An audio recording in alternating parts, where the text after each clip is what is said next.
కాబట్టి దేవుని దగ్గర నుండి ఏది కూడా మనము దాచలేం. తప్పు చేశాక ఏదొక రోజున అది బయటపడక తప్పదో, ఖచ్చితంగా బయటపడుతుంది. బైబిల్లో మాట రాయబడి ఉంది, రహస్యమందున్నది ఏది కూడా బయలుపరచబడక మానదో.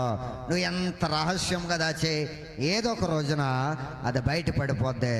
ఆ రోజున దాక్కోవలసిన పరిస్థితి. ధైర్యంగా బ్రతికే నువ్వు, చక్కగా జీవించేటువంటి నీవు, హ్యాపీగా బ్రతికేటువంటి నీవు దాక్కోవలసిన పరిస్థితి, భయపడాల్సిన పరిస్థితి, ఆందోళన పడాల్సిన పరిస్థితి, టెన్షన్ పడాల్సిన పరిస్థితి, ఇవన్నీ రావడానికి ప్రధానమైన కారణం ఏంటంటే చెయ్యకూడని పని నువ్వు చేయడం ద్వారా. అలా తప్పు చేస్తే ఏమవ్వాలి, నువ్వు భయపడాలి. కదా, భయం లేకుండా నువ్వు జీవించాలి అంటే, ధైర్యంగా బ్రతకాలి అనుకుంటే, ఆందోళన లేకుండా టెన్షన్ లేకుండా చక్కగా ఈ భూమి మీద బ్రతకాలంటే నువ్వు ఎలా బ్రతకాలి? ఏ తప్పు చేయకూడదు.